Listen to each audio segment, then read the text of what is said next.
శ్రీకాళహస్తి ఆలయంలో ధనుర్మాసం సందర్భంగా కాలభైరవ స్వామివారికి విశేష అభిషేక పూజలు శాస్త్రోక్తంగా నిర్వహించారు. స్వామివారిని అధిక మంది భక్తులు దర్శించుకొని మొక్కులు చెల్లించుకున్నారు.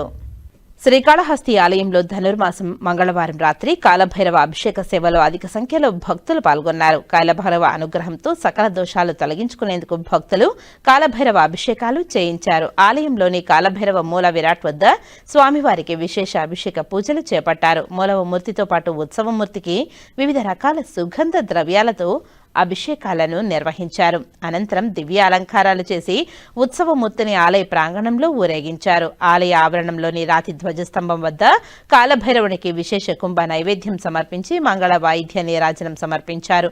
అనంతరం ఊరేగింపుగా తీసుకువెళ్లి ఆలయంలో కొలువు తెచ్చి కాలభైరవునికి విశేష దీపారాధన నిర్వహించారు. స్వామివారిని దర్శించుకుని భక్తులు మొక్కులు చెల్లించుకున్నారు. ఈ కార్యక్రమంలో ఏవో విద్యాసాగర్ రెడ్డి, టెంపుల్ సూపరింటెండెంట్ నాగభూషణం యాదవ్, ఆలయ అధికారులు, విశేష సంఖ్యలో భక్తులు పాల్గొన్నారు.